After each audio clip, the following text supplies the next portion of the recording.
Reverend Nickie Golden is giving the lesson. Jay Melberg is on the piano. Catherine McCreary is our vocalist. We've got Chris on sound. We've got Julie and Youth. I mean, we have all these people to take care of you. Unity of Mesa is a wonderful place to come home to. And I'm grateful that you have chosen, whether you're online or here in person, to come into this spiritual community, to step into this consciousness of love, of joy, and peace, where we can remember our oneness with the divine and our oneness with all of life. Let's begin our time together in prayer, knowing that there's only one presence and one power in the universe and in our lives, God, the good omnipotence. Breathing in and breathing out, we do say thank you, thank you, thank you for community, for caring for something other than ourselves, and most importantly, caring for ourselves. For when we love ourselves, we see our wholeness and we understand our divinity. We can be the light of the world. So in this prayer, we thank God for all of our parts, our happy parts, our sad parts, our scared parts. And with a breath, knowing that all our parts are united in this spiritual pattern for perfection of wholeness.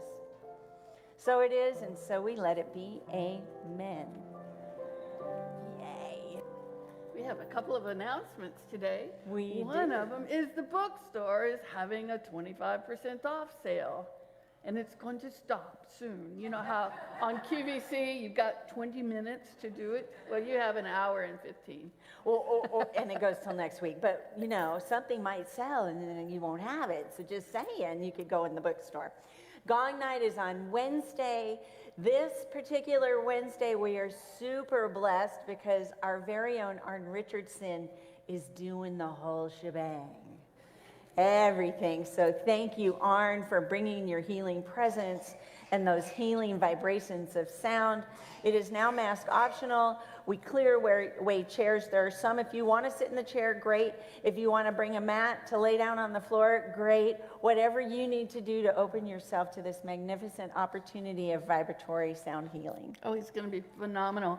And then next Sunday we have Harmonious Relationships with Marianne Drew. It'll be a fun time of looking at how we do relationships and developing more skills. And we've been in a relationship a long time and we're still developing skills. Yes, we are. It's fun. It makes it fun. It does. And that's after Ice Cream Sunday, so you won't even have to miss out on that kind of fun. All right, going to invite you as you were able to stand as you were able as we sing, I am as God created me.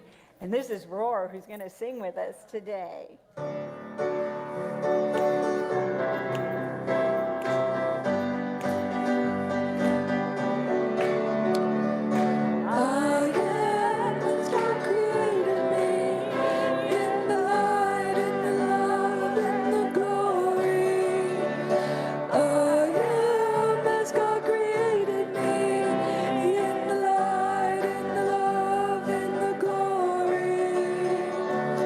In the light and the love.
Thank you, Bar. Thank you, Nickie.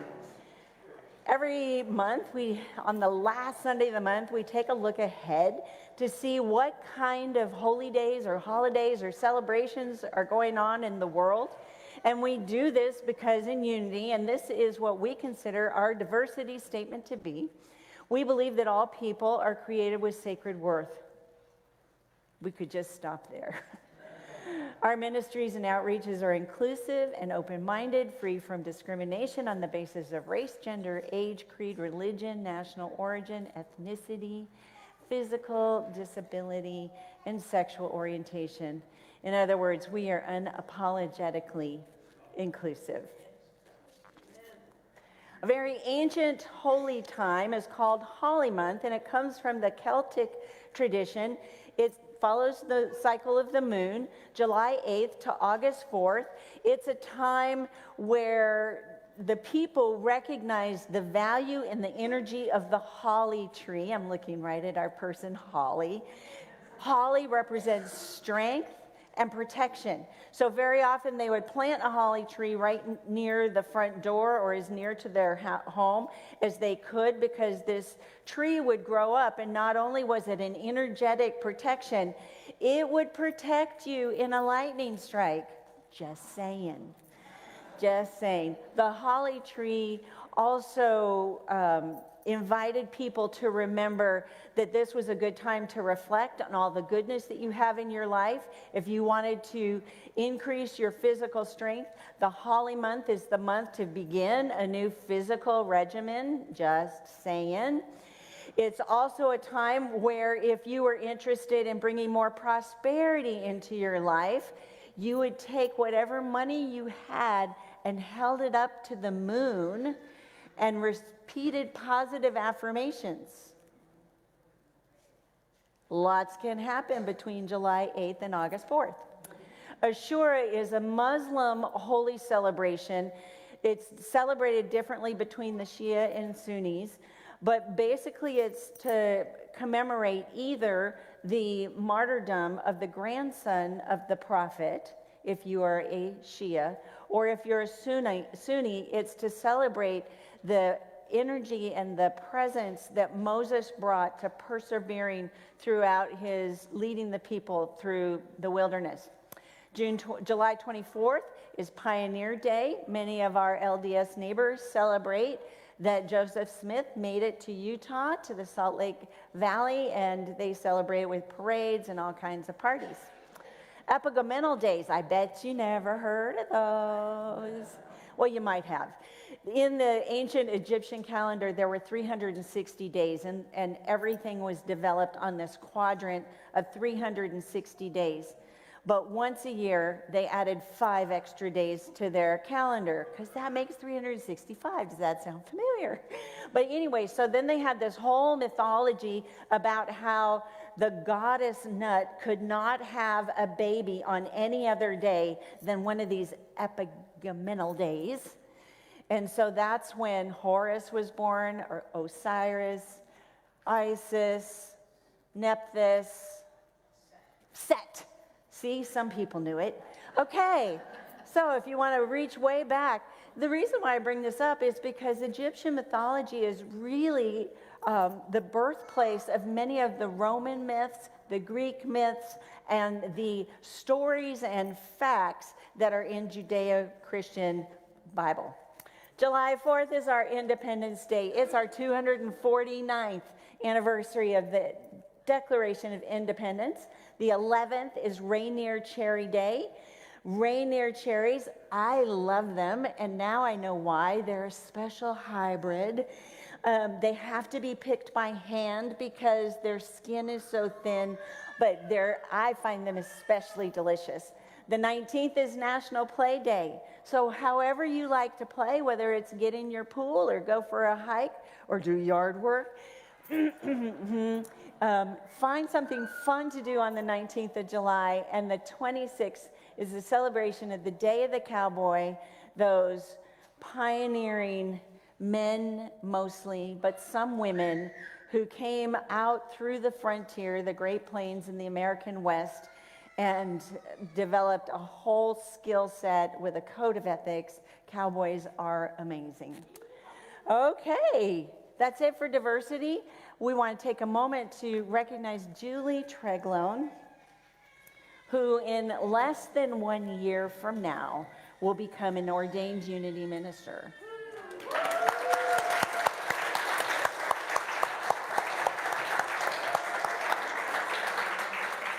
Julie's been completing her studies through the Urban Ministerial Program. There are additional certificates and extra classes and extra work that you can, if you were so ambitious and curious, take. There are 4 extra classes, so that means 40 weeks and 4 times 10, that's 400 hours of extra work that you can do. And this June, Julie received a certificate for her advanced metaphysics. So she took all those classes. 3 people in the entire Unity movement received this certificate, including Julie. Yeah, only 3. I can show it to you. And when the 3 names were read, only on one did the presenter make a comment, and she said, "And Julie is an excellent metaphysician." So that's our Julie Treglone. Congratulations. We're honored to be a part of not only your ministerial journey, but this deep dive into metaphysics. So yay you. Yeah, yay you.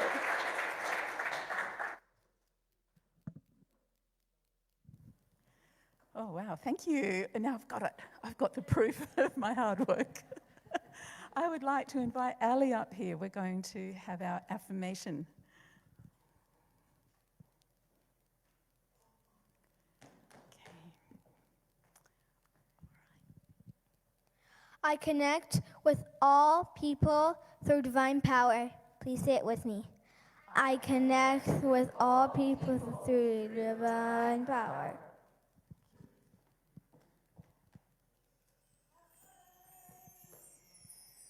Thank you. We have, oh yes, here it is, summer camp. I hope you can make out faces maybe, but all of our campers are present and correct in that photo I checked. We had a wonderful time. We only returned on Thursday night. Tired, worn out, but our cups were full. And a shout out to the leaders who came along from our congregation. Absolutely amazing. Anyway, I could go on and on. Suffice it to say, we're back safe and sound with an amazing experience to remember for years to come. And I'm beyond proud of everyone who turned up and made it a success. So more on that. There are more photos to come. This is just the beginning. 2 Sundays from now. Next Sunday, okay, I'm still catching up. Okay, Sunday, July 6th, which is the 4th of July weekend, we're going to meet straight after the service over in the annex. So don't wait here for hospitality, head straight over to the annex and enjoy some nice, sweet, cold treats. So children, let's say our blessing for you and then we'll exit. Children, we love you, we bless you, we appreciate you, and we behold the Christ you are.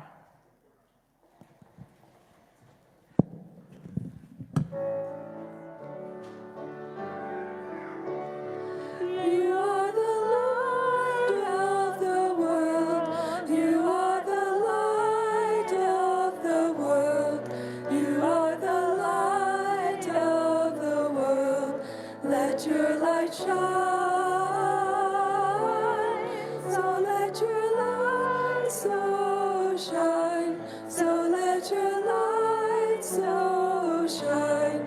So let your light so shine. Light of the world. I'm just grabbing the poetry book. Today in Youth Ed, they are having, is it called a people library or a human library? a people library, which means they have people as resources, and they've invited different adults from the congregation to come so they can say, where were you born? What was your house like? And what pets did you have? And how did you decide to be a psychologist anyway? Anything. It's really a very cool deal. Who made the world? Who made the swan and the black bear? Who made the grasshopper? This grasshopper, I mean, the one who has flung herself out of the grass, the one who is eating sugar out of my hand, who is moving her jaws back and forth instead of up and down, who is gazing around with her enormous and complicated eyes. Now she lifts her pale forearms and thoroughly washes her face. Now she snaps her wings open and floats away. I don't know exactly what prayer is. I do know how to pay attention, how to fall down into the grass, how to kneel down into the grass, how to be idle and blessed, and how to stroll through the fields, which is what I have been doing all day. Tell me, what else should I have done? Doesn't everything die at last and too soon? Tell me, what is it you plan to do with your one wild and precious life?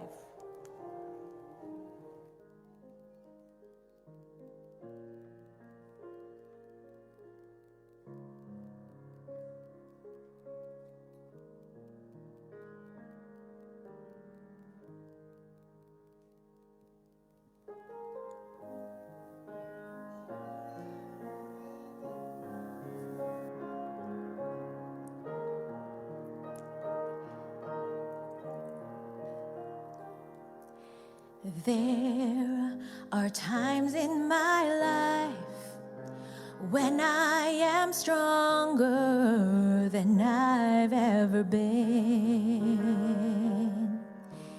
There are times in my life when I believe I can do no wrong. There are moments when I can believe I am shining brighter. Sister, stand up, believe in all that you can be. Brother, remember who you are. Be strong, hold tight to that vision you got to. No one can ever take it away from you. Be strong, live your life with passion. You've got to keep on and hold tight to your vision.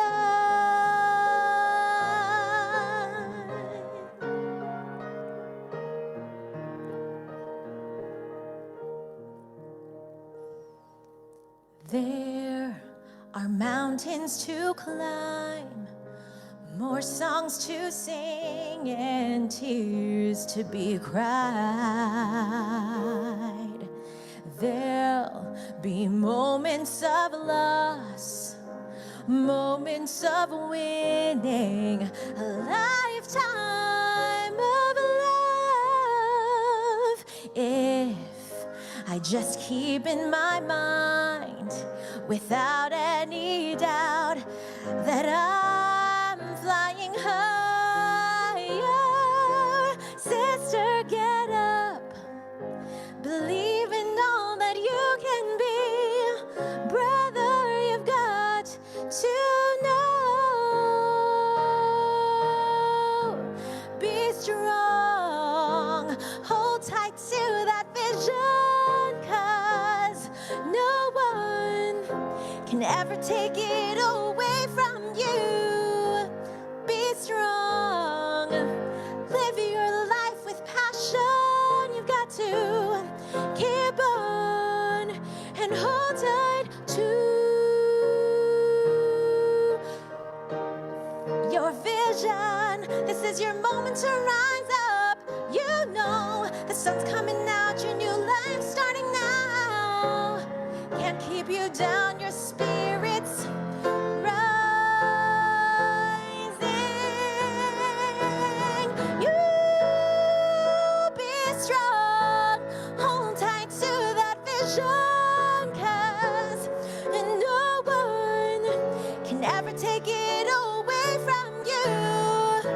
Oh, be strong, live your life with passion. You've got to keep on and hold tight to, surrender to, shining through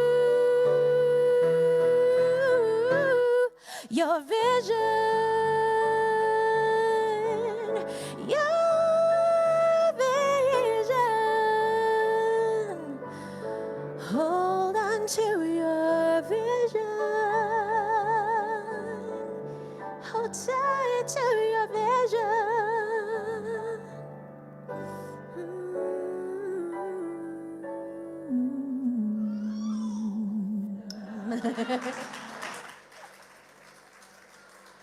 Oh, Catherine McCrary and Jay Melberg. Hold tight to your vision. Hold tight to your vision. No one can take it away from you. But who can?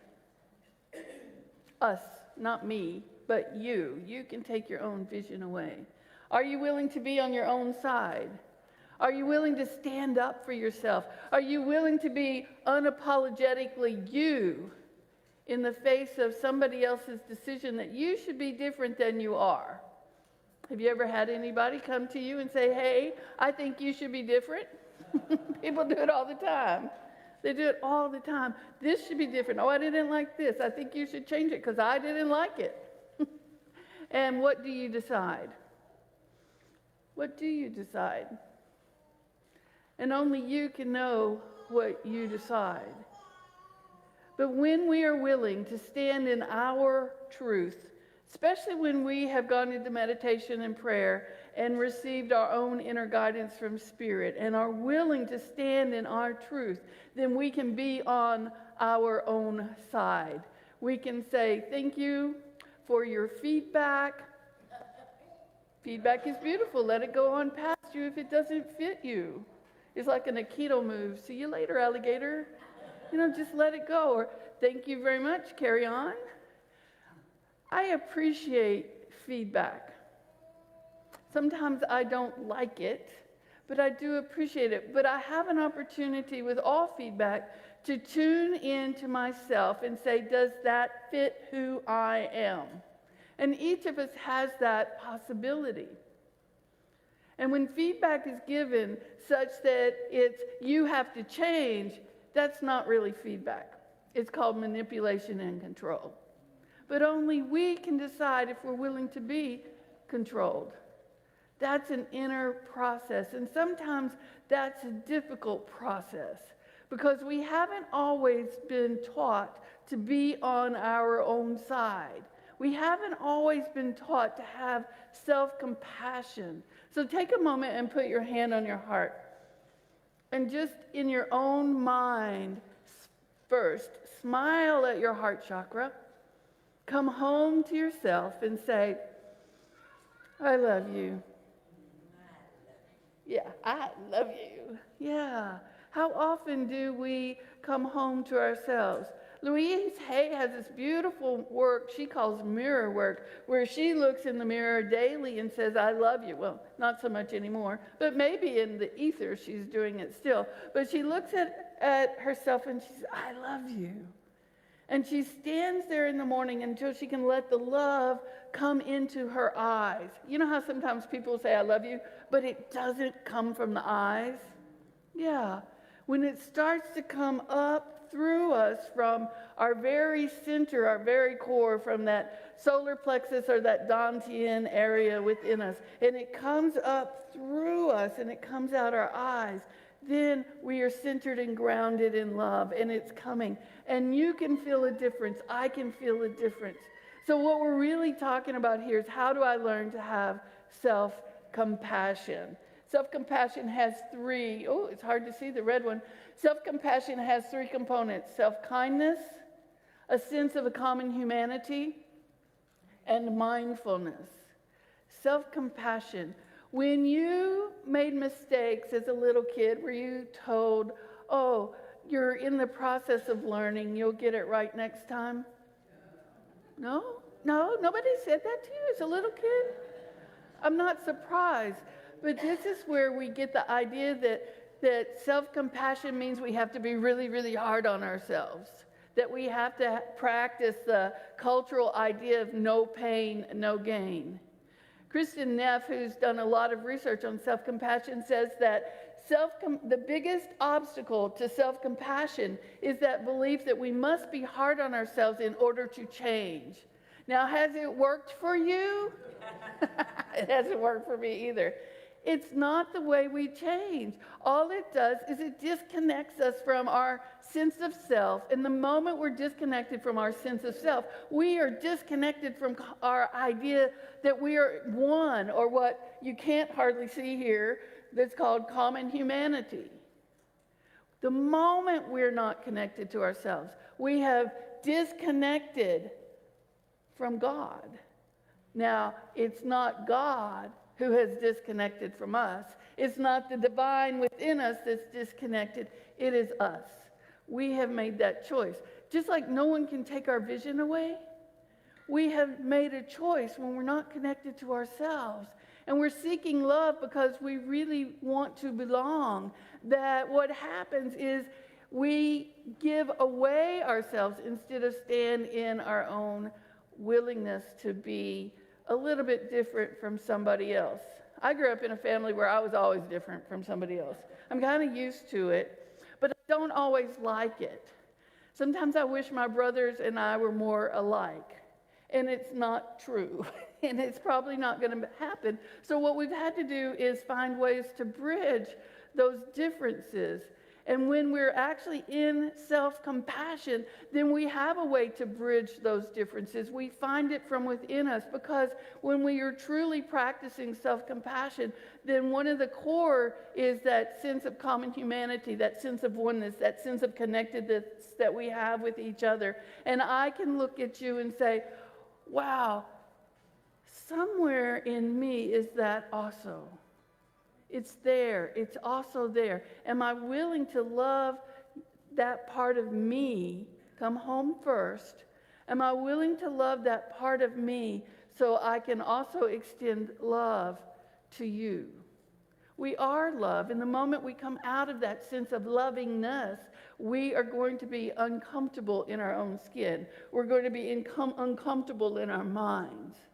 When we're in that love, when we are in self-compassion, when we are in awareness of our own gifts and skills, which is the mindfulness part, then we can be aware of our oneness with each other. Our oneness with each other is so powerful, because when we truly recognize our oneness with God and our oneness with each other, then we have a sense of belonging at all times.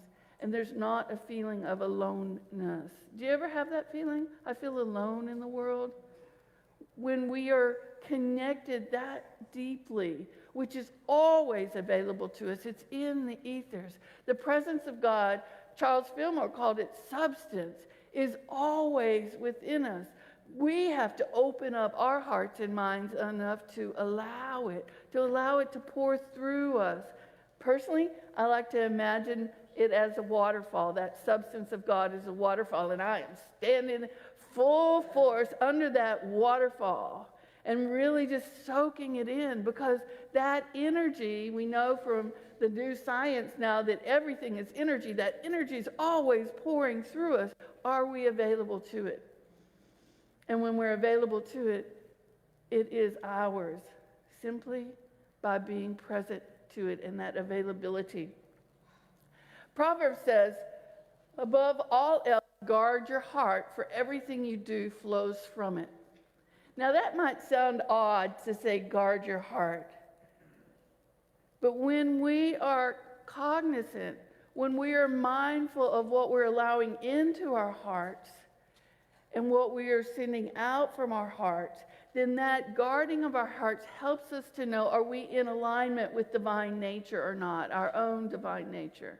Are we in alignment with God, with divine mind or God mind at that point?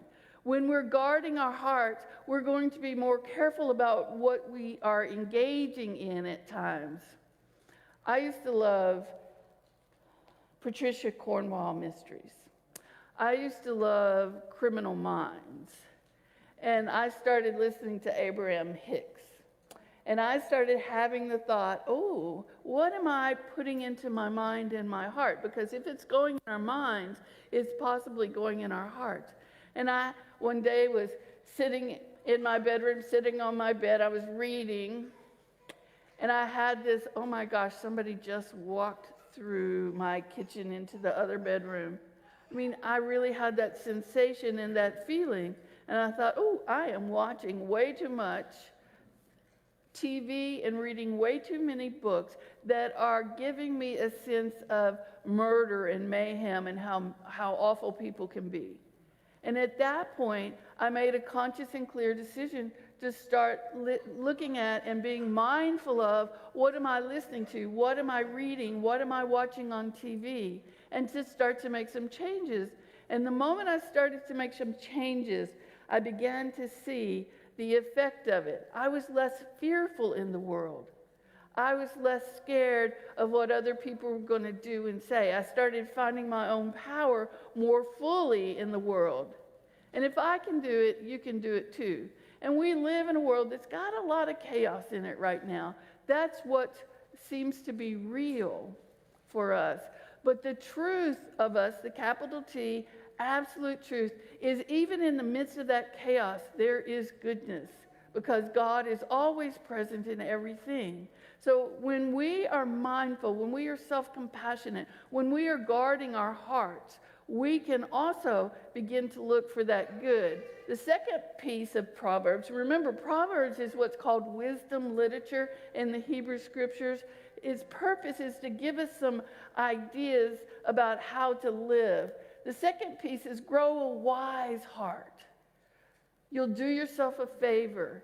Keep a clear head. You'll find a good life. So I have highlighted guard and grow. We're to be mindful of what we're allowing in, and then we're to grow the parts of ourselves that are the capital T truth of us, the beauty of ourselves, the love of ourselves, the harmony that's within us, the peace that's already within us. That's there. It's already. And when we keep a clear head, which if we translate that to unity speak, when we don't engage in error thinking, and error thinking is that belief that we're separate from each other, we'll find a good life. We'll find a good life because, first of all, we will be connected to ourselves, and we'll also have that sense of belongingness and connection to each other.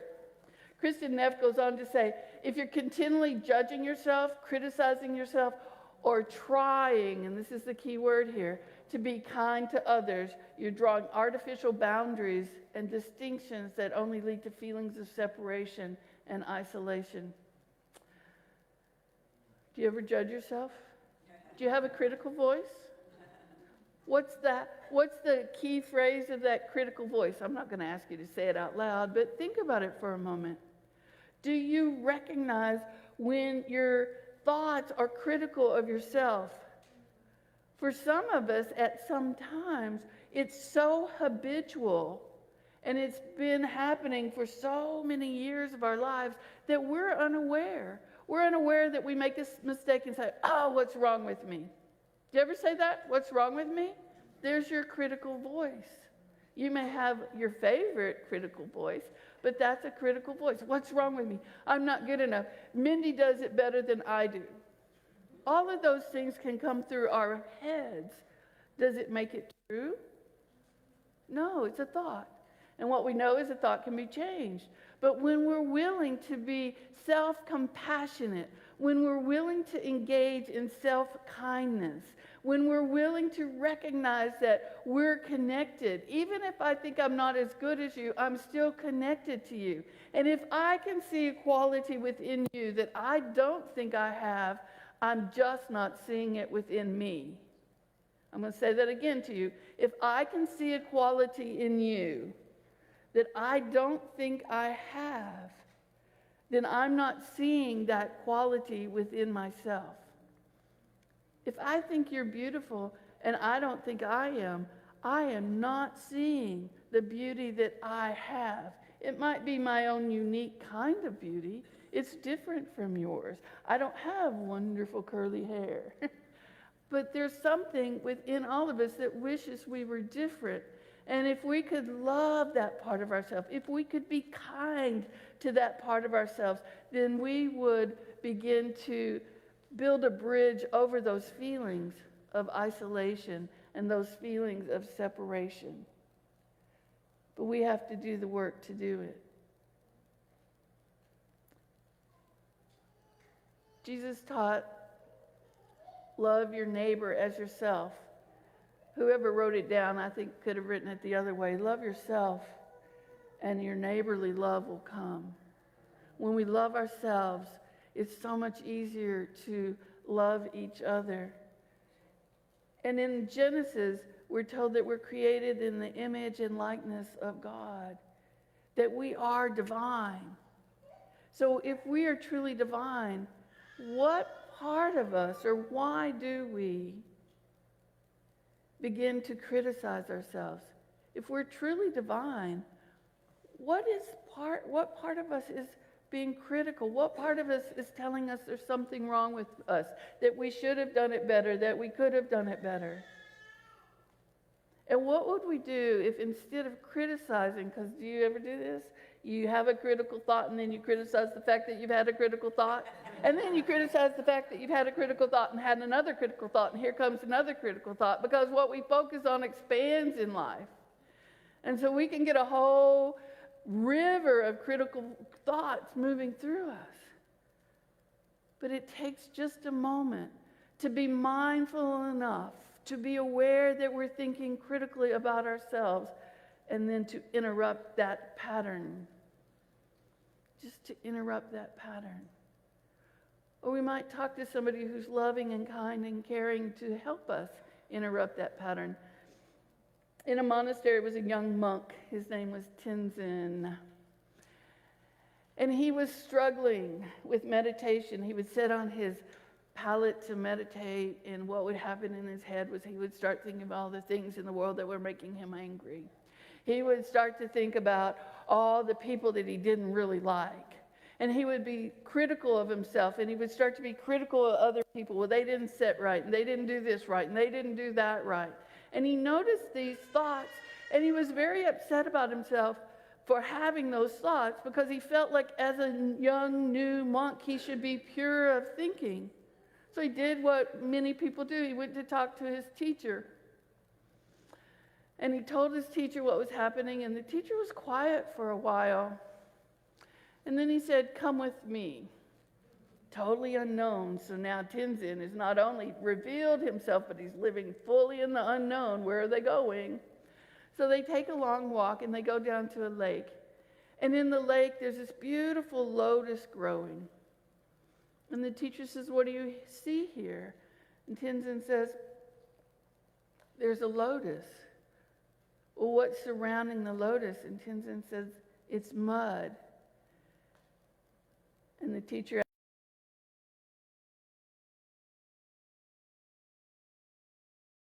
says, "No, of course not. That mud is nourishing that lotus and allowing it to grow." And the teacher's thoughtful for a few moments. And then he says, "What if your thoughts, what if your feelings were your teachers? Instead of making them wrong, what if they were your teachers and they were inviting you to see the world in a new way? What if they were supporting you in your growth?" He was never made wrong. Tenzin was encouraged. It was pointed out what he might do differently. It was done in love. And so when he returned to his meditation mat, he sat down and he said, "Hi, Mud, let's get going." Hi, Mud. What if instead of making ourselves wrong when we hit an obstacle, instead of telling us that we're not doing it right, instead of telling us, I'm talking about telling ourselves that there's something wrong with us, that I'm not good enough, whatever your favorite phrase is, what if you begin to tell yourself a different story? Hello, Mud. How are we going to grow today? How am I going to use this obstacle to open up to greater magnificence that's already within me? How am I going to use this obstacle to love myself more? Don't worry about loving each other more. Worry about loving yourself more. Because when we love ourselves more, when we are kind to ourselves, then what's naturally going to happen is that we engage that in our outer world and in our outer expression. Kristen Neff also says, when we consistently give ourselves nurturance and understanding, we also come to feel worthy of care and acceptance. When we give ourselves nurturing and understanding, this is the understanding of the heart, then we come to feel worthy and we feel a greater sense of acceptance. And so that if I'm accepting myself more fully than I ever have before, because remember, there's this whole infinite acceptance and we can open up to that. If I'm doing that, the moment I walk into a room that I don't know very many people, then I don't go, "Oh, I don't belong here," and turn around and go back. But I can carry my own acceptance into that room and say, "I belong here, and I know I'm going to find people that I can connect to. I'm going to find people that are going to be like me in some way, and I can have a really good time." It can be like the National Play Day every single day. It can be that way. Scientific research has been looking at self-compassion for a number of years. One of the ways that it's done is through what's called a fMRI, a functional MRI. And what a fMRI does, it looks at blood flow activity in our brains. And so somebody devised this story, or this research experiment, where they took a group of people and they separated them in two different groups. And one group was the self-critical group, and the other group was the self-compassion group. And the researchers put people through the MRI machine, and they would say to them, "Okay, hypothetically, imagine in your own mind that when you're in that machine, you received the third rejection letter this week from the various jobs that you've been applying to." And they looked at where the blood flow occurred in the brain.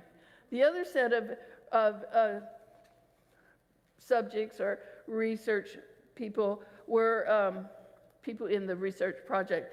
They were looking at self-compassion in the same way. So they go into the MRI machine, and the researchers say, "Okay, you've received your third letter of rejection this week from the jobs that you've been applying for, but be self-loving and kind to yourself as you are thinking about this hypothetical situation." And what they thought and what they found, the researchers, was that for the people who were looking at self-critical rejection in a self-critical way, looking at rejection in a self-critical way, their prefrontal cortex was full of the blood flow. But the people who were looking at the rejection from a point of compassion, "I'll do better next time, I'll have a job," they found that the activity of the blood flow happened over here in the temporal cortex. The prefrontal cortex is where we have our executive functions, where we're doing things like, is this good or bad? We're analyzing things. So you could see very clearly that they were analyzing themselves. In the group that was in the self-kindness, the blood flow was happening in a way that they were showing how they were loving and caring to each other. It's fascinating how our thoughts change the way our blood flows in our brain. And this is something that while Charles Fillmore didn't have the ability to measure at the time that he lived. We do now, and we're seeing that so much of what he called truth is actually truth, and we have scientific evidence for it. To me, it's really fascinating. Our very thoughts change the way our brain works.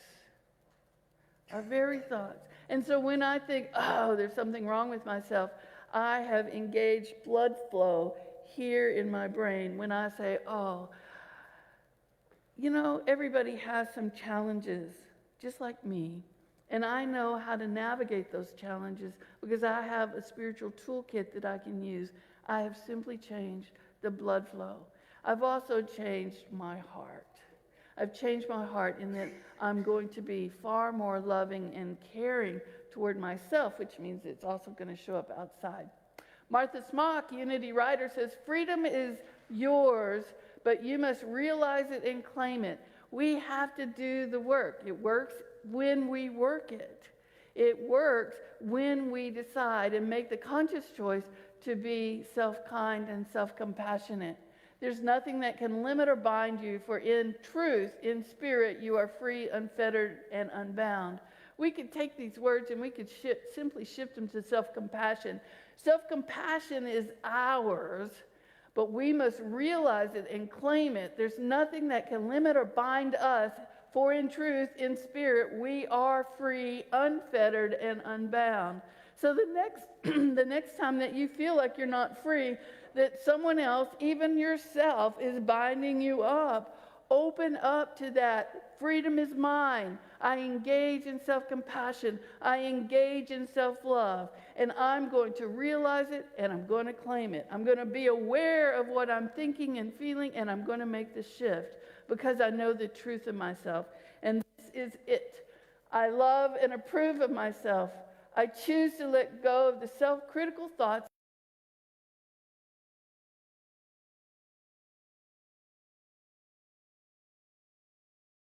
you want in your life. Say this with me.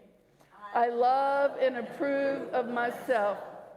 I choose to let go of self-critical thoughts and embrace self-compassion. I celebrate who I am. Let's say that last phrase again. I celebrate who I am. Are you really celebrating? So let's hear it from a celebration point of view from your solar plexus. I celebrate who I am. Yes, now I believe that one. That was beautiful. Thank you so much.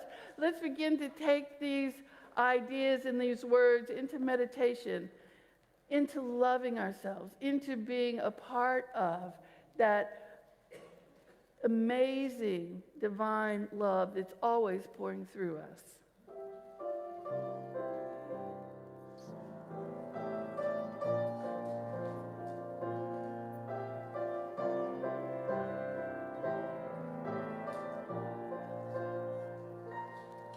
I am beautiful. I am powerful.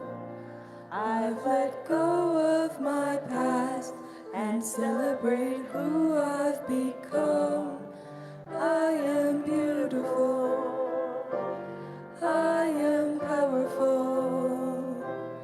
And I celebrate who I am. You are beautiful. You are powerful. You've let go of your past and celebrate who you've become. You are beautiful. You are powerful. And you celebrate who you are. We are beautiful. We are powerful. We've let go of our past and celebrate who we've become. We are beautiful. We are powerful.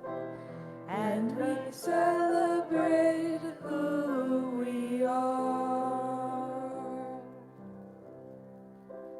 We are beautiful and powerful. And I celebrate us. Our decision to be here this morning, our decision to live a life where we know that we are creator in it and that we have the capacity to be all the things that will allow us to love fully, to love gently, beginning with ourselves. Beginning with ourselves. Being unapologetically inclusive and including ourselves in that. Beingness. And allowing ourselves to catch ourselves when we're self-critical. Catch ourselves when we're self-judgmental. And instead of judging ourselves for being critical or judgmental, infuse and surround those parts of ourselves with love. Because there's no bad parts. There's only a part of ourselves that's grabbing our attention, inviting us to see the magnificence that we are. Let's take those words into the sacred and holy silence.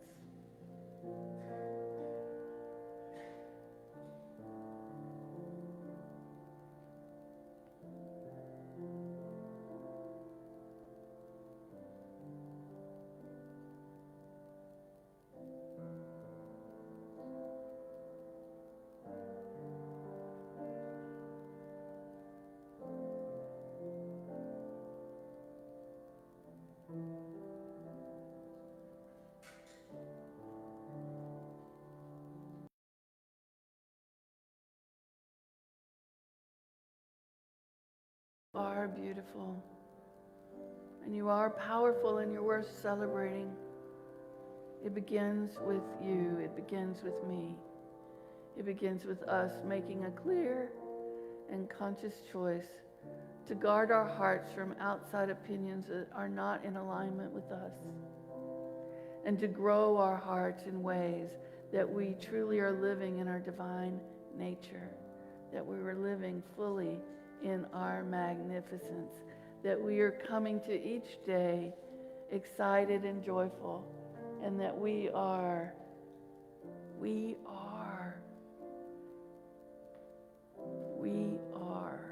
the creator of our lives. Now allowing yourself to come back to this time and this place, this room, come back in your beauty and in your power, and come back celebrating yourself and each one who is around you.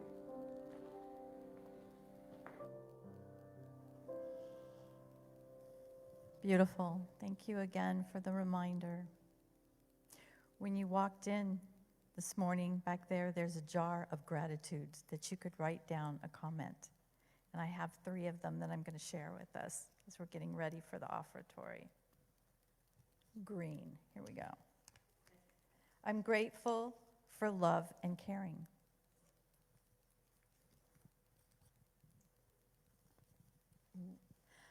I'm grateful. Thank you for the great singing and piano playing.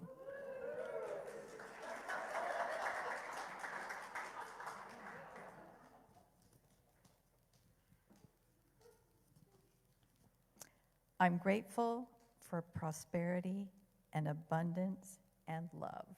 Those messages are getting through. It's wonderful. Gratitude's my favorite, and now's the time that we can show our gratitude for our community with our offering. We've got a new way to give. Thank you. It's a QR code and a Vanco app. Right in front of you, in the chair in front of you, there is a plastic card, thank you, with the QR code on it. We've also got ushers that are walking up that could take your offering today, back in the bookstore, and of course to mail it in. Always thank you for what you bring to our community. Let's say together, divine love through me blesses and multiplies all that I have, all that I give, and all that I receive. And so it is.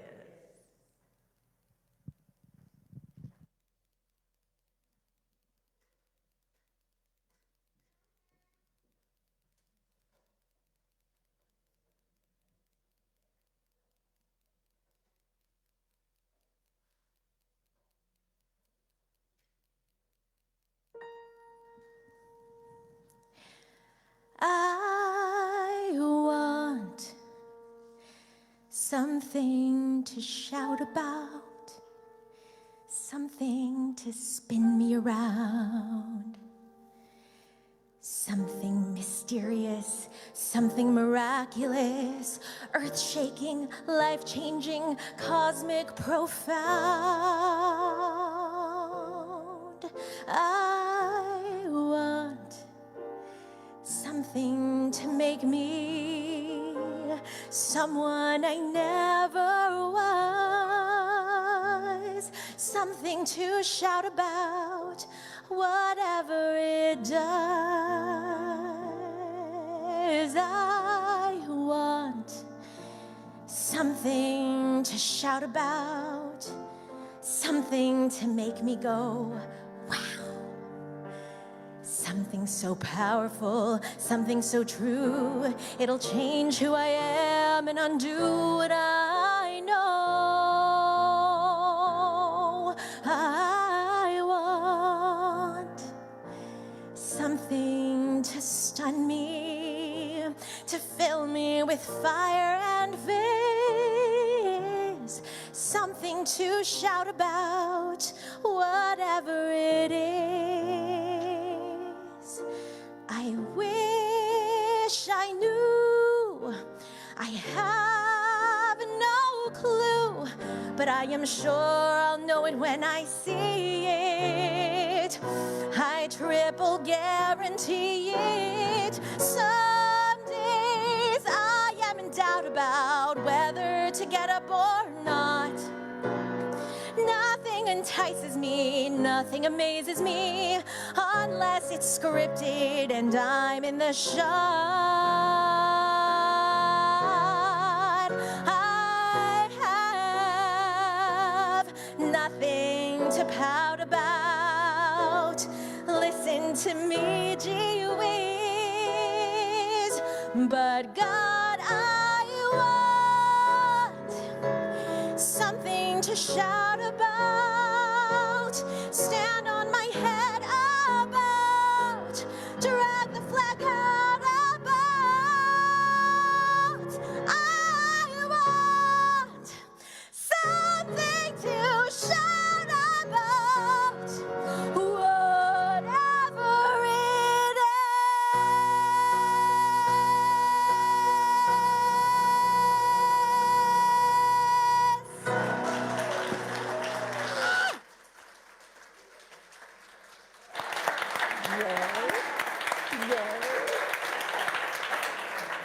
Wow. Okay, straight from Broadway to Unity of Mesa. Catherine auditioned for this part, and I know that if she hadn't just given birth to a baby about 3 days before she auditioned, she'd have gotten it. Yeah, I know it. Okay, well, we're so grateful, and we're certainly in the flow. Together we say, we are one with the opulence of God. We are now in the flow of infinite abundance, and we give thanks for the prosperity that is ours by divine right. And so it is. And so it is. Let's see, in the bookstore, we have our sale. We have some new merchandise. Louise is ready for you. In the community room, we have hospitality. In this room, we have chaplains that are willing to pray with you, because sometimes we have forgotten what it is we want to shout about. So if you're a chaplain and you're available for prayer today, would you please stand? Yay, we've got Audrey and we have Barbara and we have John. We are so blessed. Whatever way that you want to pray with them, say, you know, I've woken up this morning and I found a lot of mud in my life. Hello, Or, mud. I watched the news and I saw a lot of mud. Hello, mud. Right? Okay. We're here with you and for you. Absolutely. Last words of wisdom. Have the best week possible, because it's in your control. That is in your control. Together we say, the light of God surrounds us, the love of God enfolds us, the power of God protects us, the presence of God watches over us. Wherever we are, God is, and all is well.